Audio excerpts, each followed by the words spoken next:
The broadcast is now starting. All attendees are in listen-only mode.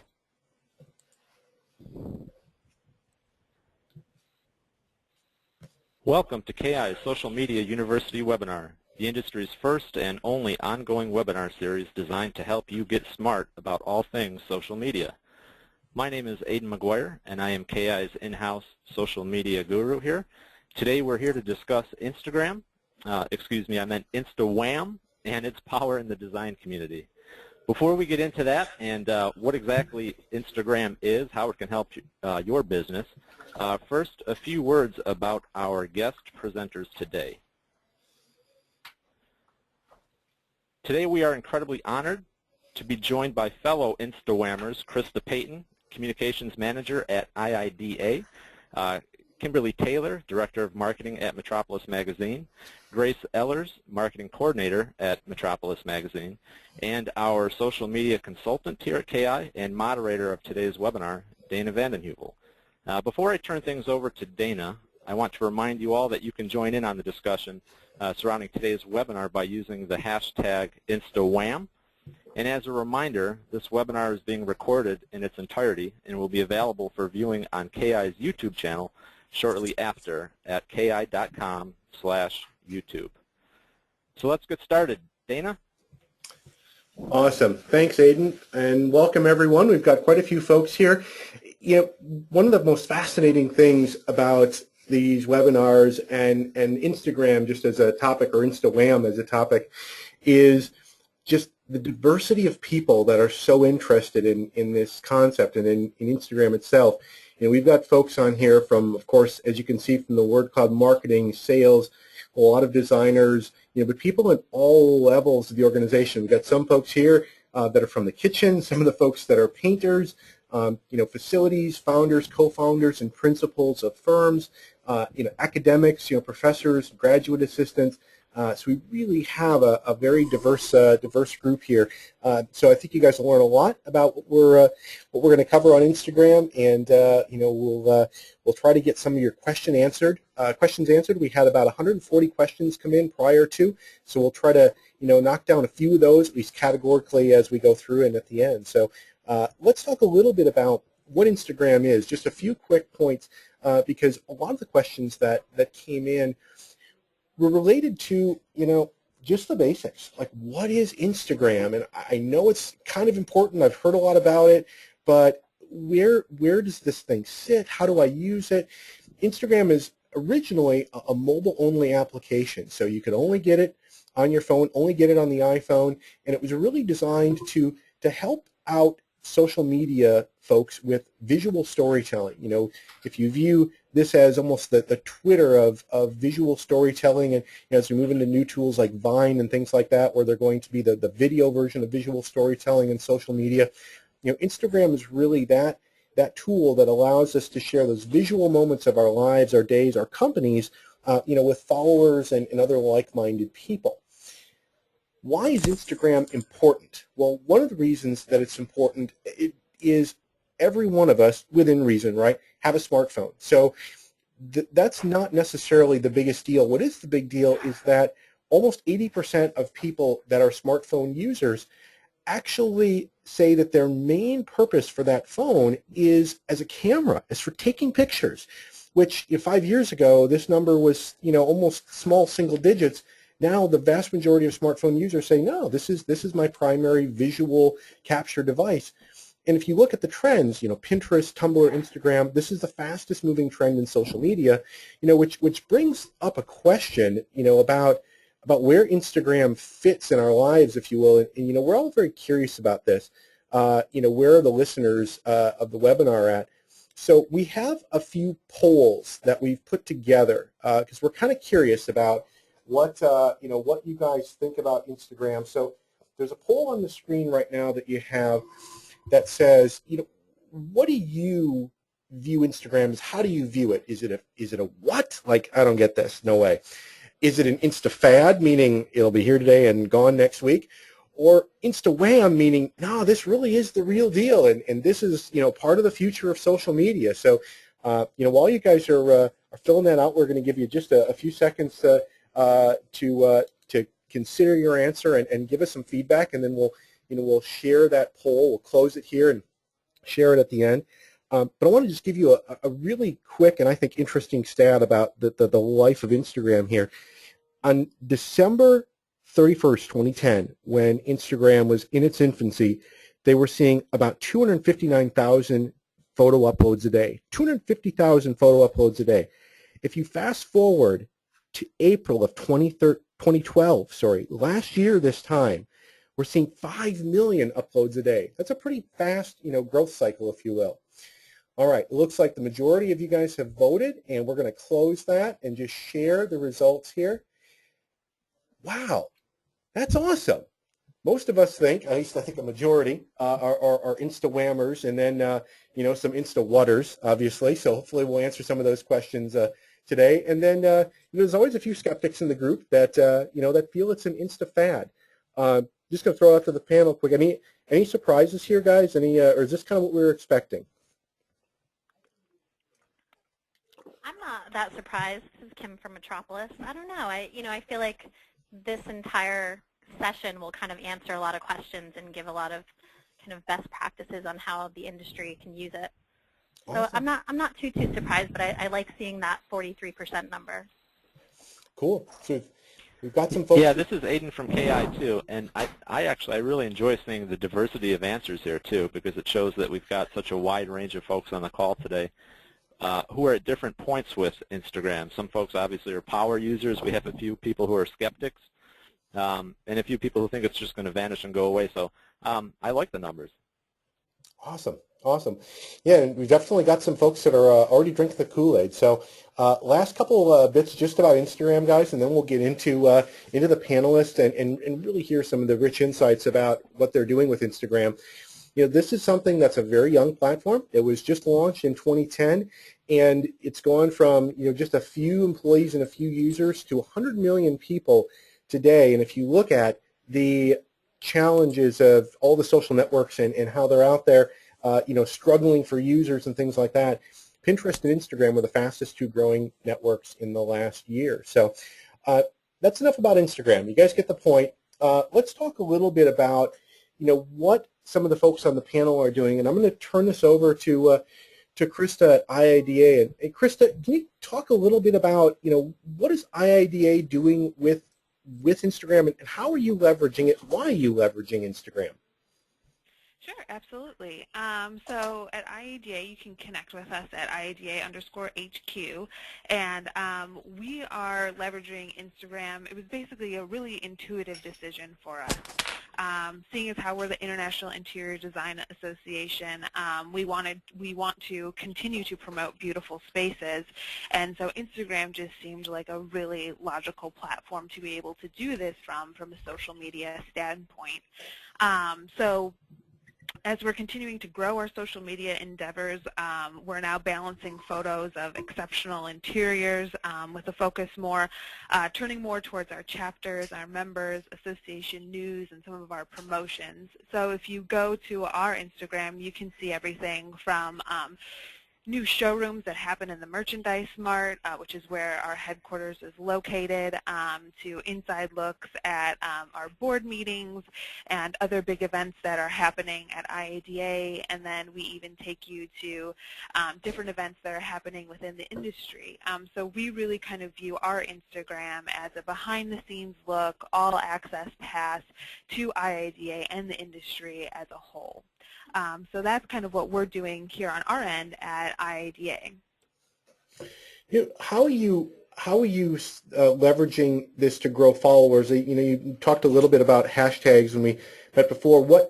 How are you using hashtags? How are you using some of the features within Instagram to grow some of the follower base that you guys have acquired? Yeah, so when we launched last year during NeoCon, our industry's big trade show, and so what we did and how we started to first grow our followers is we started to like photos and comment on other photos of people that we were following on Instagram. So we follow Metropolis. So if we saw something going on at NeoCon that we liked that they were doing, we would be sure to like it, to comment, and then if they were using a particular hashtag very specific to NeoCon, we would in turn use that hashtag at their event or something that coincided with their event. So it basically was a way for us to say, in this instance, in this example, hey Metropolis, we're following you, we're liking what you're doing, we're commenting on what you're doing, and then in turn a lot of those people would comment, like us back, follow what we're doing. So that's how we started to grow our base, was through NeoCon, through interesting people that we were meeting, through other corporations and companies. So that's really how we started, was by giving them a like and commenting and really utilizing their hashtag to get that conversation and the foot in the door with them in terms of growing our followers. Cool. Very cool. What are some of the, if we were to say, best practices, this is a brand new platform. What are some of the things that, if you had a few takeaways, what are the best practices you would give folks for Instagram? Yeah, so I think some of the best practices and tips, Instagram was really our first way to dip our toe in the water of mobile marketing. It was a very easy way for us to do this. We're working to make both our e-newsletter and our website more mobile friendly, but Instagram allows us to connect with more of our mobile users on a more regular basis. So I would recommend that if you or your company are presently going through a similar update on your end, I think that you'll find that Instagram will allow you to stay connected as you go through those online updates. We're a nonprofit, so things move a little bit more slowly on our end. So Instagram just allowed us to immediately say, if you're using your phone a lot, we're there, we're here, you can find us on your phone now too. I think another thing that our communications and marketing team does well is that we try not to be too overly promotional. We try to make Instagram as more of a backstage pass for our followers, which I mentioned before. So we really want to take them to showrooms and events that they may not otherwise experience. So, but having said that, we certainly do promote IADA, but in a much more subtle way. Rather than sending a tweet that says, join IADA now, and hyperlinking to our membership application, we can instead post a photo of our Illinois chapter at their membership drive event, which in turn kind of makes it a much softer sell. And I guess just in terms of being new to Instagram and not really knowing where to start, I think it's important for marketers to look at the user behavior on Instagram to make themselves a natural place to talk to consumers, see what hashtags are already being used, how active your target market is on Instagram, and what photos they may already be posting with or about your product. So they might already be Instagramming about your product or about your company. So harness what they're doing, what those followers and users are already doing, and give your users a larger platform through your own Instagram by promoting their content through your Instagram account or by incorporating it into your website or marketing collateral. So if users know you're paying attention and responding, the more active and invested I think that they might become. And so that's something that we're trying to do on our end, actually, by incorporating our chapters a little bit more and incorporating users a little bit more now that we're coming on a year of being involved in Instagram. So we're trying to take it to the next level by pulling in our chapters, pulling in our members, and pulling in some of our more active users. Oh, that's awesome. That's awesome. I love the way that you're integrating the chapters and really, bringing this out from, just IIDA headquarters and, into the, into the whole nationwide realm, if you will. Aidan, one of the things that, I think folks are curious about, and some of the questions that we've had so far have been along the lines of, how do we use this in the industry? So we've got, an IIDA perspective, how, from the manufacturer side, how is KI leveraging Instagram? How do you see Instagram? Sure. Well, first and foremost, as an organization, we're leveraging Instagram to meet our customers and employees where they're at. Through our own research and in speaking with our friends in the design community and our own employees right here in Green Bay, we've heard over and over again that Instagram really has become a powerful way for us to enhance the experience people have with KI. And that goes for, whether you're an architect, an interior designer, a member of the KI sales team, or a corporate employee. It really is becoming more about enhancing that interaction and that experience with us as a brand. And, sure, as an industry, we all like to talk about how we're very visual, but believe it or not, manufacturers are pretty visual too, from new product design and development to some of the beautiful environments our furniture and movable wall help create. There really is no shortage of visual inspiration to share. And I think, let's face it, we all love to share. We share everything. And in fact, we're more mobile and social than ever. I think I read an article that had the number at 65% of us actually check our mobile devices and social media before we're even out of bed. So I don't know how many people on this webinar will actually own up to that or admit it. But I think it speaks to the fact that we're always connected, we're always on the go, and what a great way to be a part of that experience. And then, Grace, I think you touched on this also as well. We all have a story to tell. Dana, can you go back one slide there? We all have a story to tell, especially as manufacturers. And I think Instagram has become a powerful way for us to tell that story in a highly visual, highly memorable way. And it's just become a part of the culture, a part of our organization, and it really allows us to engage, again, not only our customers and friends in the design community, but also our own employees, our own sales team members out in the field. And the underlying element there is that we want to get smart about social media as an organization. These tools may evolve over time, but social media is not going away. It's only evolving, and we need to be smart about it. And we thought, why not get smart about it together? Cool. Very cool. One of the questions that keeps coming through as we're going here is, the concept of the hashtag, and I just want to let folks know we'll answer some of your real-time questions as we go. One of the things, though, that we see, I think, KI doing, Aiden, and I'm curious about this and would ask you to speak to it a little bit. We've talked about the external focus of Instagram so far. What about the internal focus? How does an organization get their employees involved? Because, social media is about humanizing the brand and bringing us closer to the customer. How is Instagram helping KI do that? How are you doing this with your team, so to speak? Right. Well, I mean, you think about photos in general. There's something very authentic about an Instagram photo. It's a spontaneous moment. It's a photo that you're not going to typically find in the pages of a manufacturer's brochures or catalogs. And it really allows us to interact with our own team and some of our customers in fun ways wherever they are, whether they're in the field, on a sales call, whether it happens to be one of our friends in the design community in their firm. Maybe it's a project photo or a beautiful environment featuring KI product. There are many ways to do that, but one of the ways that we thought of engaging our friends in the design community and our own reps was actually using the iSpy KI hashtag, which allows anybody with Instagram or even on Twitter to share those memorable photos with us. Show us what you're working on. And one of the fun things that we found was it doesn't always have to be about us.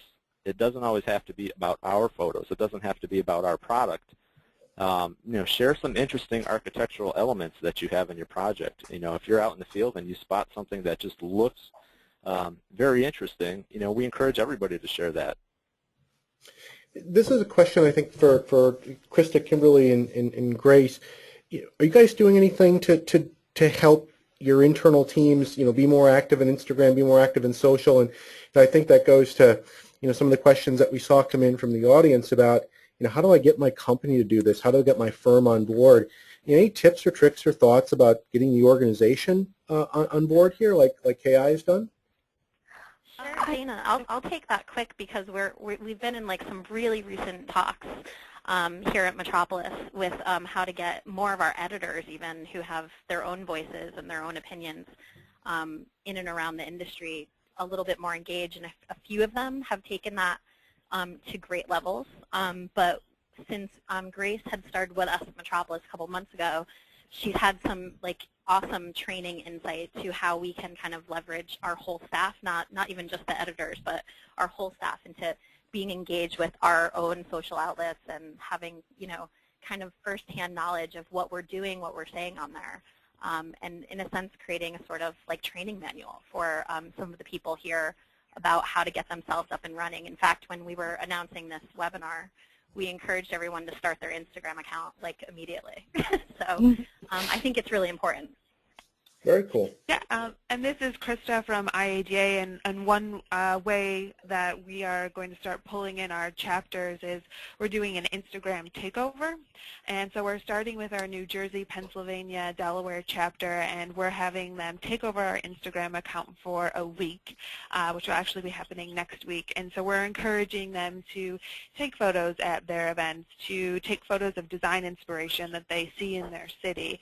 And it's a way for us to allow those chapters to kind of come into the fold, get comfortable with Instagram, but also have access to a larger audience. And so this chapter in particular does not have an Instagram account, but they were curious about it, wanted some more information, and so this is kind of more of a safe zone for them under our guidance to get them involved. And then another thing that we're starting to do is we're going to be doing a series called A Day in the Life, and so we're starting with a student and having them take pictures of what they do throughout their day, pictures of their homework, their designs that they're undertaking. So that's another way that we're incorporating our members at a more individual level. So engaging our chapters and then again engaging the individuals are two marketing campaigns that we're starting to undertake. Krista, when you think about the takeover, if you will, which sounds like an awesome idea, is there any concern, and I think we've seen some questions about this as well, any concern about just the control over the environment or control over the images, and how that reflects on the IIDA brand? What are your thoughts on that? Is that a concern at all? Absolutely. I mean, I think that is a concern, but we've had a lot of discussions with this chapter, a lot of discussions with the point person. They are an IADA chapter. They want to put the best foot forward in regards to the association. So the concern of them doing anything that might be offensive, it doesn't really register on our radar because we trust them. We trust that every day that they put on an event, that they send out a tweet, that they send out a post, that they do a blog post, that they are keeping in mind that that they're representing IADA. So it is a concern, but we've had a lot of discussions, a lot of talks with the point person, and we feel very comfortable moving forward with her. So. Awesome. Aidan, last thing, just to segue back to KI for a second, this is a really interesting thing you guys did around an internal event. Can you just tell a story of how Instagram was leveraged this year within the sales meeting? Yeah, we looked at our international sales meeting and thought, wow, what a great way to help encourage the sales team to not only embrace social media, but also Instagram, and to help them see the power of visual storytelling to truly capture their experience at our international sales meeting. So what we did was we created a hashtag special to the event, and we called it ISN 13. And I think when folks heard about the hashtag, they were asking questions like, well, are you sure you want to publicize your international sales meeting? And the whole point of that was, yes, you know what we do. We want our reps to feel comfortable using these tools, but we also want to show them some of the fun ways and why it's so powerful to use these tools. So as you can see here on the screen, the hashtag resulted in numerous photos throughout the entire experience. They included product photos, they included photos of dinner, breakfast, just a lot of visual inspiration and a nice catalog of what the entire experience was all about. And it was really a fun way for us to engage not only our own team, but I think others as well who were looking in. Cool, very cool. Yeah, one of the questions that we also had, and before we segue into a little further discussion, with Metropolis, is we wanted to know how the industry is using Instagram for inspiration or new product and project ideas.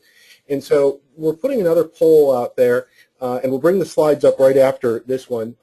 Guys, sorry about the last slide there, but we're really curious about, are you finding, inspiration out there? So obviously yes or no, or insta maybe. Like, are you learning a few things through the webinar today that tell you, yeah, you know what, I think there might be something to this this Instagram thing that we're talking about. So I'll give you guys a second there to ponder the mysteries of inspiration here. But just want to yeah, and Dana, while the poll's going on, Dana, too, just to throw out an idea for folks who are trying to figure out ways to use Instagram. I've heard from a lot of our friends in the design community too that a lot of the photos that they are sharing too, it doesn't always have to be about a particular brand or a product. Think about your culture. Think about the company culture. Think about all the great things that happen within the walls of your firm, or if you're a manufacturer. Think about everything throughout every step of the process at your plant, and how you can leverage that, because it doesn't take a lot to go out and use your mobile device to take a photo that could lead to quite a bit of engagement. Cool. Very cool. Well, guys, let's close this up and show the results here. See what we have. Wow, we got a lot of Insta maybe folks. Hurt you. Team, what's the take on the Insta maybeers? Well, Dana, this is Aiden at KI. I equate Instagram to like heated car seats. Once you have them, you never go back. It's one of those things where it's highly engaging. It's very visual, and we love it. If I may piggyback on that, this is Grace from Metropolis. I know we're going to talk about this a little bit later, but Instagram is really one of those tools that you really have to kind of get into and start using before you really know the power of it, and before you really understand why the numbers are growing the way that they are. So I think if we can get you Insta maybes into Instagram, you might have a different experience of it. Awesome. Well, let's move on to talk a little bit about Metropolis, and Grace. We'll use that as a segue into you and Kim and where Metropolis is at. Tell us a story. How are you guys leveraging Instagram, and what's it done for the brand? I'll start, Dana. And first I'll start with the fact that I'm a huge fan of Instagram personally, which I'm sure people on this panel and people hopefully following know that. And I was just telling Grace the other day, and you guys touched on this earlier, about how rarely I open my iPhone camera anymore, because I tend to go right to the Instagram app to capture something wherever I am. And it certainly gives the people who follow me, friends, family, colleagues, and like-minded fans, a bit of a visual storyline into what I'm seeing and doing. And as for Metropolis, as a magazine, a media brand, we have a few different reasons and ways that we're leveraging it, and you can see them noted on the slide here, and we'll go into each of them more in depth as we get farther. But really it's that controlled broadcasting, that sense of having a way to share across different platforms, which Instagram allows. And as we talked before, the power of visual storytelling and a way to let followers into our behind the scenes in a sense. And of course, just brand identity and expanding that scope of what we're trying to portray out there to people that may or may not know us. And of course, the user growth is huge, and I'll talk a little bit more later about the Instagram website. But what we try to do, the ways that we're leveraging it vary, with sharing across many different platforms. We can bring people into the events and the programs that Metropolis does. We can show where we are. Where we send out we send out teasers about like our upcoming content and news. Sometimes the issues come in early, and we give folks like a sneak peek, and those always get a lot of likes and a lot of engagement, which is always really fun. And just that in-person quality of what a magazine like ours can kind of bring to people, and people that don't know us, what they kind of learn from us. I think this is a different platform to learn different things about what a media brand like ours is. And another thing that I want to touch on, which is kind of exciting for the timing of all our spring industry shows coming up, is this one great program that we started last year called Metropolis Likes, and you'll see the hashtag there. It's an in-person and social media editors picks program, and what we basically go around to all the industry shows and show what we like, what our editors like. A lot of people saw this at first at NeoCon last year. And we have our editors pick our favorites, where our staff actually hand delivers these awards. And we work with 3M Architectural Markets to create these great little pieces, and then it creates this great visual environment of all of our favorites. So it kind of helps attendees that either are at the show or not at these shows kind of navigate through what's at the show, what's new, what we're seeing. So it's been really great, and we're expanding it this year to KBIS, to all of New York Design Week events and NeoCon, and hopefully some fall shows as well. So that's been kind of a fun thing for us to get Instagram behind, because it really starts there with that first photo upload. Yeah, one of the things that I advanced a slide here in advance of your talking about the Instagram website, and this is kind of an interesting development with Instagram, because it was mobile only, and I think now some of the campaigns that we're able to do with Instagram, because it's not just mobile only. What can you share a little bit about your perspective on the Instagram website and how Instagram is now integrating the web, if you will, with the mobile? Sure. I mean, I guess it really took Instagram about 2 years to actually launch the web platform. But what they did is, at first it was just this visual showcase. If you actually had a profile page, really all you could do is see the photos. You couldn't really interact or anything. But what they actually developed in more recent months, you can actually follow on Instagram.com. You can search and follow right there, and you can also like right there on the browser. So I think that was something people were really waiting for them to do, and I think it just increases, again, the engagement and the fact that you can be at a computer and still experience what people are doing on Instagram. Yeah, I think that's an interesting thing that a lot of non-Instagrammers might find odd, is that there was really no website to start, and this was really mobile only for the majority of Instagram's life so far. So fascinating, right. Fascinating. Let's move into talking about some of the how-tos and some of the best practices on Instagram, and we'll keep with some of the things that Metropolis is doing, but what tips do you guys have as we start to think about giving the audience some action items here, and how you leverage the shared and controlled broadcasting on Instagram? Sure. Yeah, I mean, as you can see, and when people really get themselves familiar with it as a user, you'll see on this slide, you can share this one upload across all your different platforms, and even sending an email to someone. However you have that set up, it's just a simple going into your settings and activating and connecting those accounts to your account. So upon uploading that to your Instagram app, you're also able to select these other platforms. So your photo disseminates out to all the different outlets. But I think one tip always to keep in mind for thinking about how that photo lives outside of Instagram is thinking about how it's going to display. So for instance, if you're going to tweet it, is that caption that you're writing, does it have a good hashtag? Is it going to fall over that 140 character tweet mark? So those are kind of things to think about when you are uploading to other areas. But it's just an easy way to share across all platforms, and that they make it really easy for you. I want to bring in a couple other, and I'm thinking about, Aidan, maybe a direct question to you on this. The other platforms, and we see this in other social media where, hey, we can post on Twitter and have it show up on LinkedIn, or Facebook and show up on Twitter and LinkedIn. Is it a best practice to take photos and share them across all the networks? Is that a good thing to do? What's your experience with that? What's your advice for the audience on sharing across networks? Sure. Well, I think Kim really made a great point that you have to consider each individual network and what's going to make sense and how is it going to be displayed and received. But one point too, when you think about Instagram and you think about where we've kind of evolved from, in the beginning there were corporate blogs, and everybody had to have a blog, and you had as much room as you wanted to write as much as you could. And then it moved to Facebook, and then Facebook you had less room to write everything that you wanted to, and you can attach a photo.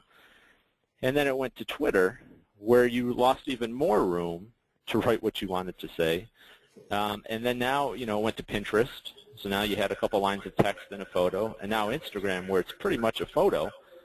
You can, add hashtags if you'd like. But if you look at how much space we've had and how much we have now, we're trying to do more with less. And now, we're trying to say more with less, especially with photos. So it has become very important to pay attention to the networks that you're sharing this material across. And Instagram is definitely a reminder of that. Absolutely, absolutely. Guys, let's talk a little bit about, this is kind of a why for Metropolis, but it's also a meta issue, if you will, in all social media, and that is this trend toward visual storytelling. Metropolis and Kim or Grace, from your perspective, how is the visual storytelling trend really fit into where Metropolis is going, and specifically what role Instagram plays in that? Absolutely. This is Grace. It's really kind of tying into what Aiden's just said about saying more with less. It's really tying that into the picture, that you are really saying what you are going to say and then supplementing that with text through what you're uploading.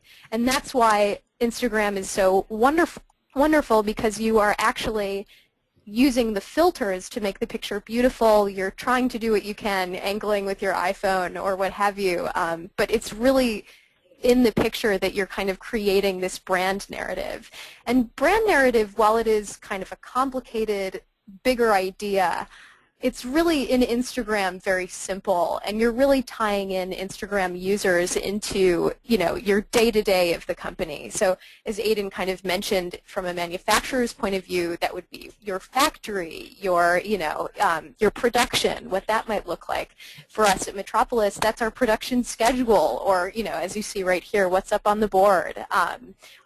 As you see, the Defining the Future City below are events that kind of supplement our content and kind of make our content live. It's a lot of different ways to create brand narrative around one subject, which is your brand. One of the things that you guys have here, which I think is a great representation now, are some of the specific, like, what do you do? Those are some of the questions we got in the pre-webinar questionnaire. Is what do I do? Like, now I'm on Instagram. Okay, then what? So tell us a little bit about some of the then what and some of the things that you've done to really involve that audience and evolve your brand story on Instagram. Absolutely. So the what you do, and kind of it's really kind of a delicious beginning, because you get to start thinking kind of backwards on what is interesting to you about your day-to-day. What do you think is interesting about your day-to-day to other people, to people who are interested in your brand? For us, that becomes kind of adding behind-the-scenes value for people that are following your brand and who are interested on that level. So, for example, you'll see that another image of our board shot, where that would be the next issue coming up on the board, and they kind of get a really huge value. Not, we're not displaying content, of course, but they're seeing kind of what is in the process for their next month's issue. So that's really something where we can involve them in the way that they get to see our process a little bit. Another way that we do that is kind of turning what I'm calling here turning in-house personalities into brand ambassadors. That's really much simpler than it sounds. Really taking people that are kind of at the helm and in every part of your business, and making them kind of shown through Instagram, showing how they contribute to your brand. This picture is of our wonderful publisher, Suzanne Tron, and she's at a Brilliant Simplicity Metropolis tour showing, and she's really engaged with the conversation and listening and taking notes. I think that's a really wonderful extension of who we are as a magazine. Now, even our publisher is taking notes. We also, our editor-in-chief, Susan Sinazi, is a wonderful one that we tie into a lot of our Instagram and kind of supplement pictures of her lecturing with what she's saying, and the interesting questions she just posed and how she responded to something. So it's really kind of personalizing the people in your workplace and showing how they contribute to what is the bigger picture. Cool, very cool. Let's talk a little bit about, and I think this is a question for everyone. We'll lead off with Metropolis, but I'm curious on this whole topic of expanding the scope of the brand, if you will, for all the organizations on the call. And again, it's one of the questions we had about, what does this look like for our brand? What are the different, things that Instagram can do for us, if you will, as a platform? This seems like a nebulous topic, but you guys have a pretty firm grasp on what you mean here by scope and expanding the scope of brand identity. Can you talk to that a little bit, please? Definitely. So one of the things that kind of starts out with is associating your brand with what everybody's thinking. I mean, social networking is inherently a very social, cultural network. People are kind of aggregating topics and kind of bouncing them off of each other, such as for the Super Bowl. On your social networks, you'll see every one of your friends talking about the Super Bowl, posting things that they've gathered from other sources, and also brands that are design brands that aren't ever associated with the Super Bowl.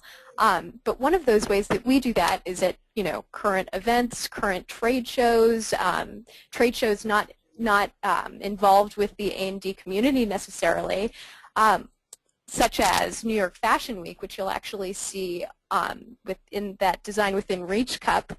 That was an event that we happened to be at, that we, saw Design Within Reach, who we are always a fan of, and we hashtagged New York Fashion Week, which is a huge hashtag that associated us with that hashtag. So people following that hashtag from the fashion world and the fashion industry saw Metropolis and associated us with that event, even though we aren't a content sponsor, we aren't on the runway, but we were there, and they know it, and it associates your brand with people who aren't really in the industry necessarily, but would be interested in your brand.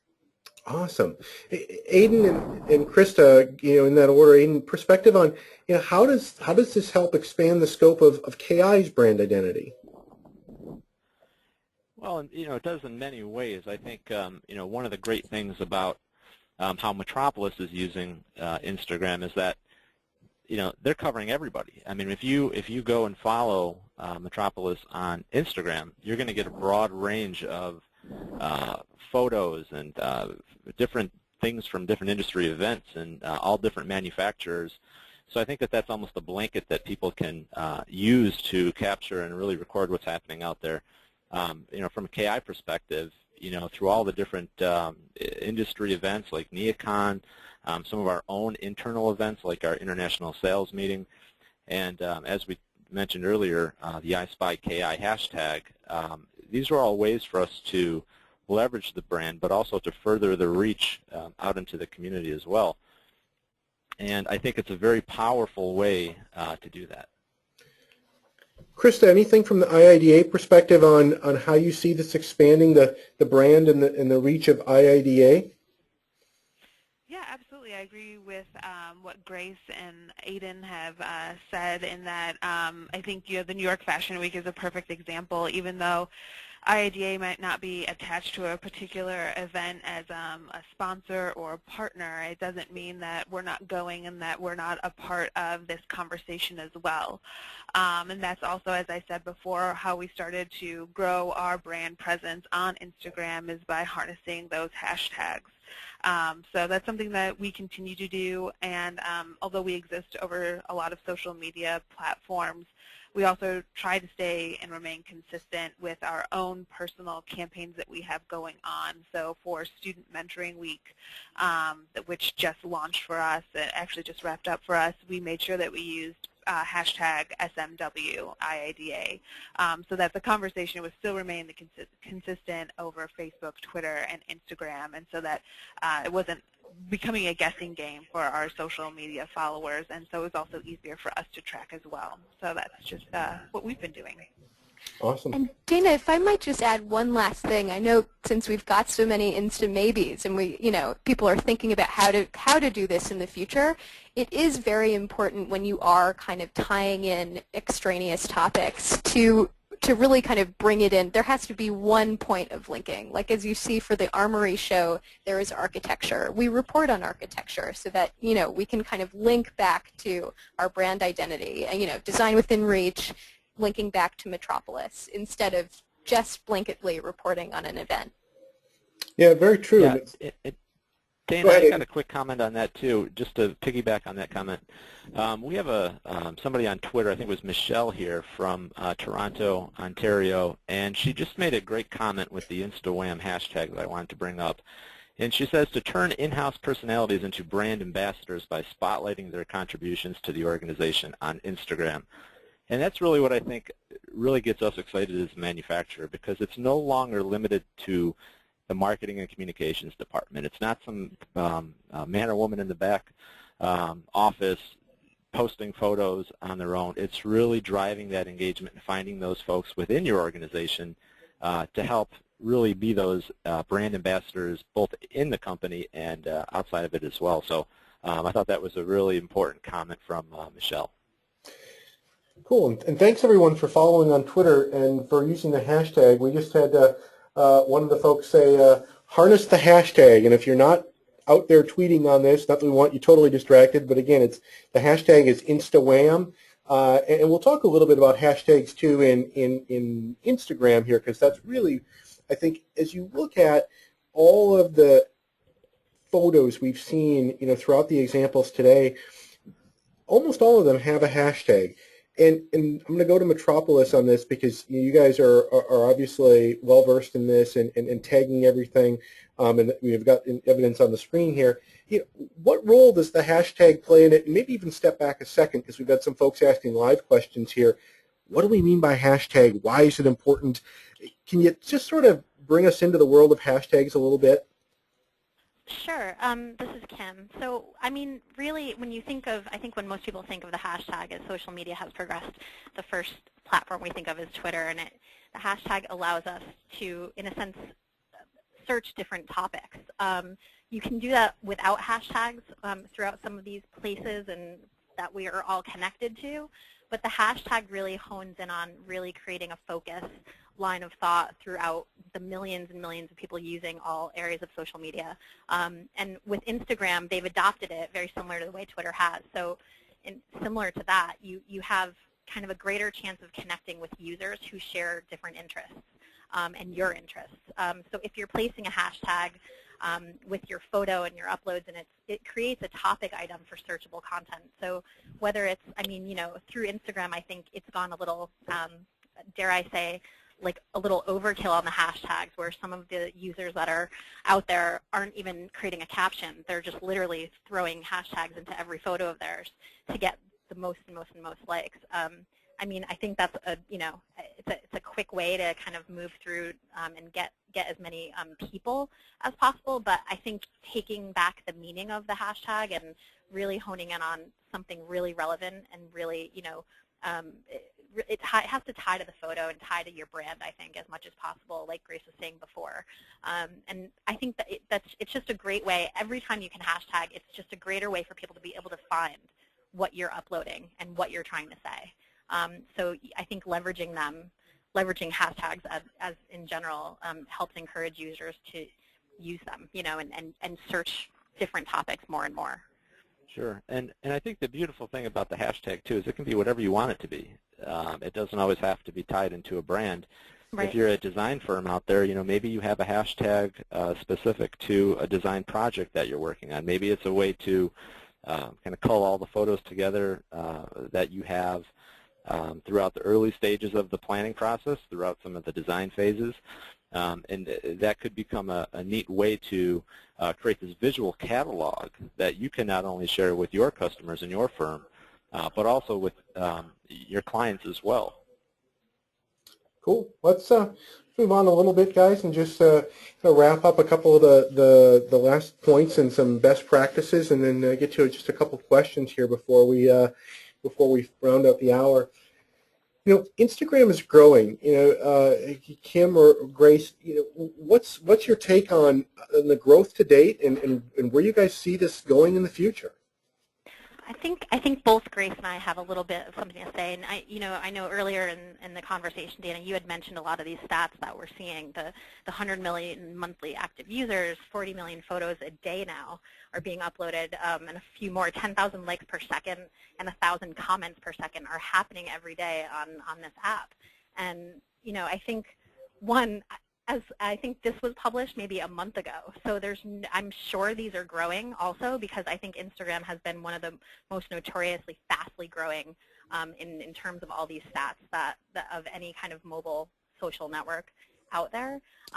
Grace, I feel like you mentioned just this week something that you had read about the difference between engagement between Instagram and Pinterest. Did you want to touch on that? Yes, actually, I was part of a conversation earlier this week that talked about kind of the leveling out of Pinterest growth, and that the exponential growth that Instagram was kind of experiencing had stopped for Pinterest, so that it is kind of significant that this is it does kind of talk to the staying power of Instagram, and the fact that it has been around, you know, in a very strong way for about a year now, and it continues to see such exponential growth. It may be here to stay. Grace, your point brings up a really interesting question, and it's our last poll question for the day. And you know, for everyone out there, we're curious about, you know, which platform do you think ranks higher on the design industry InstaWHAM-o-meter, and where do we see these going? Is Pinterest a bigger deal for you? Is Instagram a bigger deal? You know, where are the trends headed, and specifically, you know, where's your behavior at? What are you guys using today? One of the things about you know, I think about Instagram and Pinterest that are both really powerful is the fact that they both play well with others. And you know, one of the questions we saw coming into this was, well, how do I know what platform to choose? There's all these social media tools, and I don't get it, and there's so much stuff going on. You know, how do I keep up? And one of the criteria that we use, and I think all the brands on the call have used, is, you know, Pinterest and Instagram both play well with others. You know, platforms like Google Plus are really limited to Google. They don't, you know, tend to play well with others. You know, we can send photos from Instagram, as you saw early on, you know, to all of our social platforms. So when we think about adopting new social media tools, we need to think not about, you know, is this the next place my audience is going to be, so on and so forth, but what's the utility value of this tool, and can I connect it to the audiences that I've already built on Twitter, Facebook, LinkedIn, and other places, and really, you know, meet them in their medium and meet them where they're at. All right, let's wrap this up, guys, and see what you think about Pinterest versus Instagram. Wow, even after all this time on Instagram, we're still Pinteresters, if you will. Aiden, anyone take on that? What does this tell us about our audience and where things are going? Yeah, well, I think that you know, as we covered in one of our webinars in the past on Pinterest, you know, it continues to be a powerful tool for the design community, especially now that they have features like secret boards where folks can continue to collaborate with each other and with their clients. I think Instagram is getting there, and I think that that's what this shows. I think it's not as fast to gain popularity, but I think that there's a lot of potential here. Yeah, I'd like to add to that. Pinterest. Go ahead, Krista. This is Krista from IIDA, and I think with Pinterest too, it might be a little bit more intuitive, like might be a little bit easier to use, because as soon as you create an account, you can automatically start repinning. So creating that original content doesn't always constantly fall on your shoulders. If you want to, you know, refresh your account, you can just easily go on, log in, and start repinning to show that you're active. Whereas Instagram, I think some of that, well, all of the original content is on your shoulder. So I think Pinterest might be a little bit easier to start beginning to use. I totally agree with Krista there, and I just want to add to that in the sense of the way that Pinterest had started was really all about inspiration, and it was all about, I mean, it was like the the housewives in the Midwest trying to make their pin boards and get things ready for invitations and decor and things like that. So I feel like Pinterest kind of started out, no matter what, with a platform that was so driven for inspiration and finding ideas off other users, where Instagram I think is a lot different. And like Krista said, you're not using content. You're not able to recreate or repost, or you're really, that content is falling on your shoulders. So I think I'm not surprised by these numbers at all. Definitely not in our industry. And leave it to our audience too to just chime in. A couple of folks said we're here to learn about Instagram, so that's probably why the numbers are where they're at. And also that after today, we're definitely at the, I think you guys would agree, at the early stages of Instagram maybe in the industry. And if we asked a year from now or even a few months from now, we might see these numbers shift a bit. So just segueing back into some of the best practices as we round out today's presentation and conversation. So how should people start to use Instagram? What should they do? What's now what, I guess, is the question. And Kimberly or Grace, I'll go back to you guys to kick us off. Oh, I think really, I think with this kind of app, like Grace was saying earlier, you really have to become a user in order to take advantage of it. You have to get in there. You have to start searching. Get in there, create your account, start connecting with your Twitter followers and your Facebook followers. Right there, you can kind of begin starting your folks to follow in hopes that they follow you right back. So you really have to kind of get your hands dirty with it. And then with that, start searching. There's a search tool right in the app. Search things that you're looking to find on there, whether it's products or architectural projects or city stories. There's so many different words we can all search. Think of doing a Google search and using Instagram for it, and it just starts allowing you to engage. And obviously, every way you can that you can engage on there. You want to follow the right people. You want to search the right terms. You want to like the right things. And commenting, I think, is really important. And the more clever you can be in your commenting, the more followers you can get. Obviously, you don't want to go overboard and overkill on that, but at the same time, it's like you want to show your engagement on there. And I think that's the best way for new users to leverage what other people are doing in the app and figure out how they can be like-minded through it.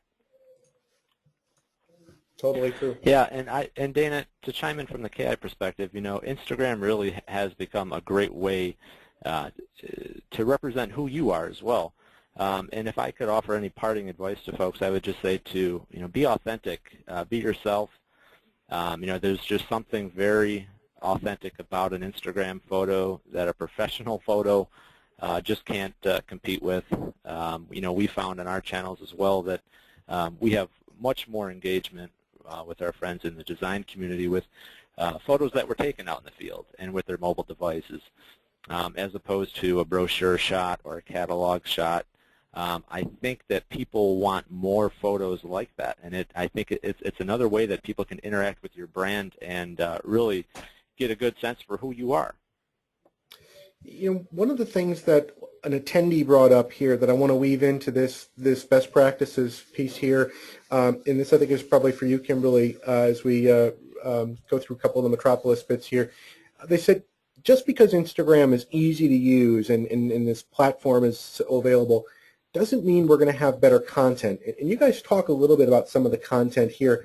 Does it mean that Instagram is all good content, all bad content? What makes for good content and bad content? And segueing into what you guys have here in terms of some of the types of content people can share, kind of walk us through. What do you guys think is good, is not so good? What makes for good Instagramming, if you will?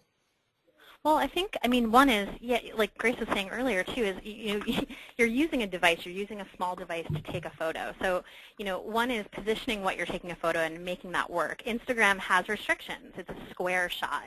It's not always going to take the most vertical photo. So, we do come across many things as users, as a brand too. People are using this on a personal level as well. So, when you bring it back to like what we're talking about and bring it back to brands and designers and individuals that are kind of in a like-minded industry, it's like taking advantage of what you're taking that shot to be what you want it to be, and using the filters on Instagram to make it as beautiful as possible. It kind of makes everyone into a bit of a photographer in a way. But yeah, I mean, you do have to filter out what is good and what is bad, and some of the best shots aren't the best shots. It's sometimes it's not always going to be, and I don't think, you know, this isn't an app that a photographer would sit here and say they want to use all the time. I mean, it's allowing us to be a little more creative in what we do. And in tips of like making that, I think within our industry, these were the 3 big things that we were talking about to kind of create more visual, yeah, you know, kind of a visual storyline around it. Is in our industry, people love seeing the design process. They love seeing furniture in the making. They love seeing, you know, showrooms being redone and teaser images like that. So showing that process, I think our industry is just so creatively driven that we love that process story. And then obviously, of course, especially for like architects and designers, the finished work and the manufacturers. Obviously, the finished work, new launch of products, things like that are always going to be, we hope, beautiful pictures. And then the third is again, bringing it back to the human factor of it all, and showing how we're a part of it, what we're seeing, who we're with, and really bring it into more of a storyline. So those would be my tips in trying to bring Instagram into a more, I'd say, a higher level of quality. Very cool. Well, we've got 6 tips finally to just wrap up here. We're just a little over a couple of quick things. Grace or Kimberly, I know that you guys have you know, put a couple of these together. Anything you know, from you guys on Instagram tips? I think we've talked about some of these. Anything to expand on any of these 3 items here? Absolutely, yeah. I guess, of course, this is kind of a summary of what we've really said already, but just to kind of hit it home, experiencing Instagram as a regular user, you're really not going to understand Instagram until you are actually actively using it. You know, there is a reason why the website took so long to develop, and it's because this is really an app. This is not a translation to a website. This is why people are really loving it. Some, as Kim said, some people are even just referring to it instead of their regular camera feature on their smartphone. So really consider using and getting in there if you are going to consider Instagram at all. Another is telling your story, and we've talked about that and how easy it is to really kind of bring in the folds of your brand to really help people understand, you know, what your day-to-day is like and why your brand is unique. Expanding your audience, we've also talked about that and how you can tie in hashtags of outside industry events where you can really be featured in a way that you wouldn't otherwise to a group of people that wouldn't have seen your brand otherwise. Yeah, which I think gets us to the, you know, don't forget that hashtag, right? I mean, that's really the one thing that ties you into the conversation. Definitely. Yeah, Aiden, Krista, anything else on best practices or tips that we'd want to leave our audience with today? This is Krista. I think one that hasn't been touched upon is, I know at IADA, and I'm sure some other interior designers may experience this too, is that design, sometimes our community can be very insular, so it's hard for us to get outside of ourselves. So one thing that we're kind of driving a lot of inspiration from is following people who are not in interior design and seeing what other organizations are doing outside of our industry to keep us fresh, keep us on our toes, see what interesting things that they're capturing on their end, if they're doing any interesting campaigns that might be relatable back to the interior design world. So don't be afraid to get outside of the industry and see what others are doing. We really like following Zappos. I think they do a great job of balancing product and promotion with also showing their unique work culture. Awesome. Aiden, anything from KI? Sure. You know, everybody really touched on it, but just to dive right in and to follow the brands and the organizations you really love and that you're connected with. One of the great reasons to do that is it might spur some ideas for you. Really take notice of what others are posting and sharing and how you can leverage their efforts, but also stay on top of what's happening with them. You know, if you're a sales rep, you know, follow your clients if they're on Instagram. You know, maybe you want to learn about what's happening at their culture so you can have something to talk about at the next meeting. If you're a design firm, you know, maybe you want to follow organizations like IIDA or ASID It's a great way to get connected and to stay informed visually. Cool. Well, that's just about all the time we have, guys. Aidan, you want to just wrap us up and tell folks where they can find a replay of this if they want to watch it again or share with their colleagues? Sure. I'd like to thank everybody for taking the time to attend our Social Media University webinar. These webinars really are about you. We want to get smart about social media together. If you have ideas for future webinars, if you have questions we might not have hit on during today's webinar, please, please, please email any of us here, Dana, myself, Kim, Grace, or Krista. We are more than happy to help you, to answer some questions for you. And I would just encourage you to continue getting smart about social media. A few years ago, would we be talking about Pinterest and Instagram?